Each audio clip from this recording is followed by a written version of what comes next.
Let me share a testimony with you. I once went to this international Japanese studying class, and I'm still doing it these days, studying Japanese. It's international, and many people from other countries come. And there was this Egyptian Muslim woman there with her little child, Ahmed. And afterwards we talked about certain things, and I said to her, "Ma'am, in a certain accent, I've got a simple question for you.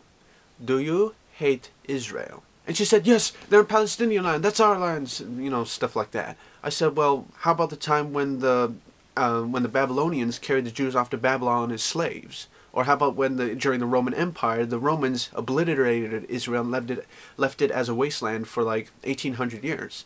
And she said, "Babylon? Slaves? The Roman Empire? 1800 years? What?"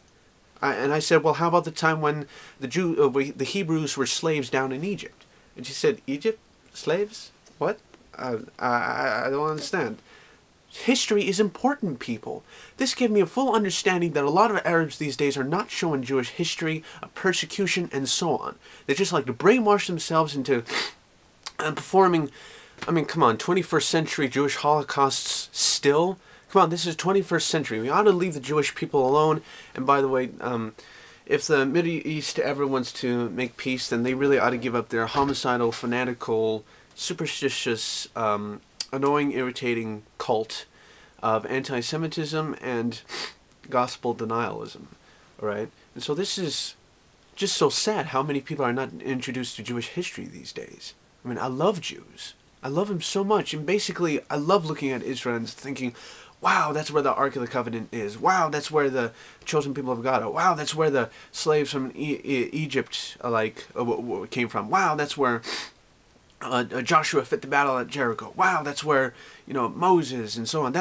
Wow, that's the place where Jesus preached. That's where he was crucified, where he rose from the dead. Wow, that's a place where the first Christian underground church was. Wow, that's where the disciples were, etc. There's so much history about Israel that I love. And by the way, Abraham Lincoln, he really wanted to visit Israel, as his wife testified after he died. But anyway, this Egyptian Muslim woman, it just shows a huge example of how Muslims, or Islamics these days, are not shown Jewish history, just like to stick to their own Islamic hate. Just Arab hate really started by Ishmael. It's really in their blood to hate Jews. I'm not being racist or anything, but it's just some understanding that even when Isaac, who was the father of the Jews, started out as a youngling, Ishmael was already bullying him. And so history is important, people. History is important. It can give you full knowledge and understanding of everything that is going on and what you can do about it.